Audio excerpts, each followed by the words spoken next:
दोस्तों नमस्कार। मैं श्यामनाथ यादव मिटकरवादी। यह एक पोस्ट है। इसका लेख है नरेंद्र सरेंडर। चाबहार पोर्ट छोड़ दो जी हुजूर। तो चाबहार पोर्ट छोड़ दो, ये किसका कहना है? ट्रंप का।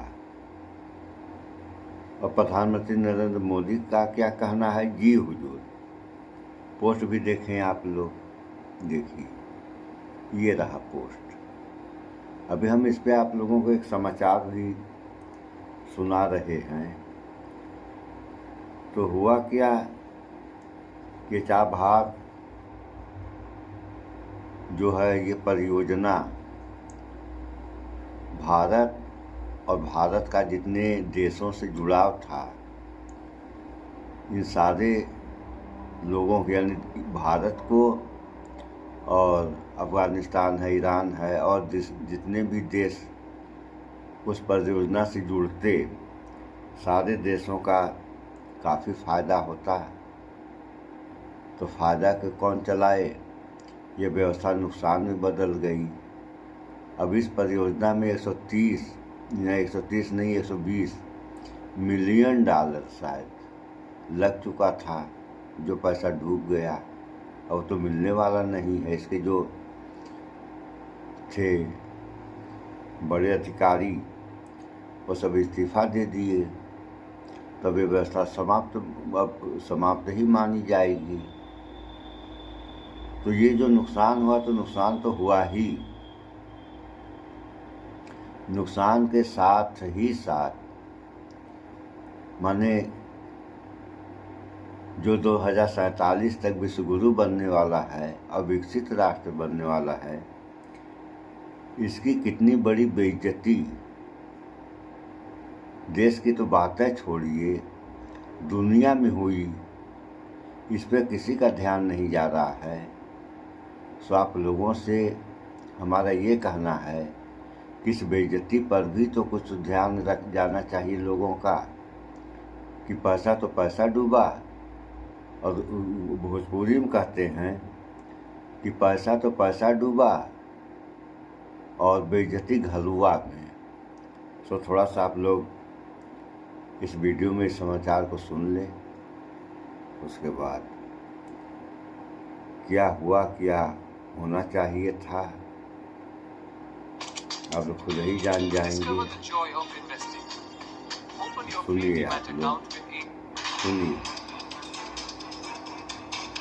ईरान के चाबहार बंदरगाह परियोजना को लेकर एक मीडिया रिपोर्ट के बाद भारत की विदेश नीति पर सियासी घमासान तेज हो गया है।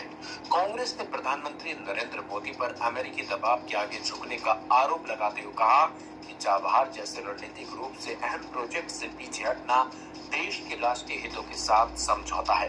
कांग्रेस का कहना है कि यह सिर्फ एक बंदरगाह का मुद्दा नहीं, बल्कि भारत की स्वतंत्र विदेश नीति की साख का सवाल है। कांग्रेस की मीडिया सेल के चेयरमैन पवन खेड़ा ने इस मुद्दे पर सरकार को घेरते हुए कहा कि चाबहार कोई सामान्य बंदरगाह नहीं, यह परियोजना भारत को अफगानिस्तान और मध्य एशिया से जोड़ने वाला एक अहम समुद्री और व्यापारिक रास्ता है, जो पाकिस्तान को बाईपास करता है।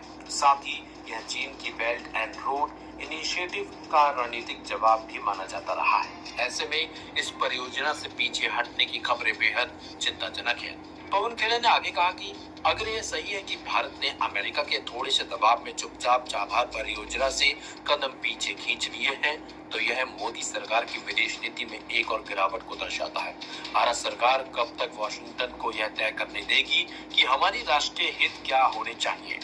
यह मुद्दा सिर्फ चाबहार बंदरगाह या रूसी तेल का नहीं है, बल्कि यह उस प्रवृत्ति का हिस्सा है जिसमें अमेरिका भारत पर दबाव बनाकर अपने हितों के मुताबिक फैसले करवाता दिख रहा है।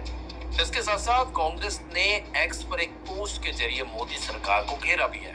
कांग्रेस ने इस पोस्ट में लिखा है कि नरेंद्र मोदी ने एक बार फिर ट्रंप के आगे सरेंडर कर दिया। खबरों के मुताबिक ट्रंप के दबाव में नरेंद्र मोदी ने ईरान के चाबहार पोर्ट से अपना कंट्रोल छोड़ दिया है, चुपके से वेबसाइट भी बंद करवा दी है। इस बेहद महत्वपूर्ण प्रोजेक्ट में मोदी सरकार ने देश की जनता के $120 मिलियन लगाए थे और अब ये सब स्वाहा है। जब चाबहार पोर्ट का एग्रीमेंट हुआ था तो नरेंद्र मोदी ने कहा था कि इकोनॉमी से जुड़ा बहुत बड़ा काम हुआ है, यह मेरी बहुत बड़ी सफलता है। अब जब चाबहार पोर्ट का कंट्रोल छोड़ दिया तो इस पर कुछ नहीं बोल रहे हैं। चाबहार कोई आम बंदरगाह नहीं है, यह भारत का अफगानिस्तान और सेंट्रल एशिया से एक अहम और सीधा समुद्री रास्ता है जिसे हम पाकिस्तान को बाईपास कर सकते हैं और चीन के बेल्ट एंड रोड इनिशिएटिव का मुकाबला भी कर सकते हैं। लेकिन अफसोस की बात है कि नरेंद्र मोदी ट्रंप के दबाव के आगे झुक गए और देश का नुकसान कर दिया। सवाल है, भारत की विदेश नीति अमेरिका के व्हाइट हाउस से क्यों तय की जा रही है?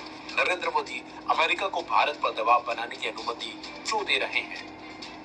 खबरों के मुताबिक अमेरिका की धमकी के चलते भारत ईरान के साथ बनने वाले चाबहार पोर्ट योजना से बाहर हो गया है।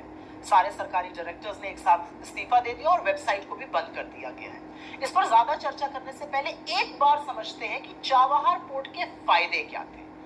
सबसे पहले तो भारत पाकिस्तान को बाईपास करके अफगानिस्तान और सेंट्रल एशिया के देशों तक सीधे पहुंच सकता था। ये पाकिस्तान और चीन का जो अलायंस बन रहा है उसके खिलाफ एक स्ट्रेटेजिक कदम होता और चाबहार भविष्य में एनर्जी के लिए, ऊर्जा के लिए एक सुरक्षित, एक सेफ मार्ग प्रदान कर सकता था। इसमें भारत ने $120 मिलियन का निवेश किया है, करीब 1100 करोड़ रुपए। तो वो पैसे तो गए ही, फायदे भी खत्म हो गए। जब चाबहार पोर्ट का अग्रीमेंट हुआ था तो प्रधानमंत्री मोदी ने कहा था कि इकोनॉमी से जुड़ा हुआ एक बहुत बड़ा कदम है।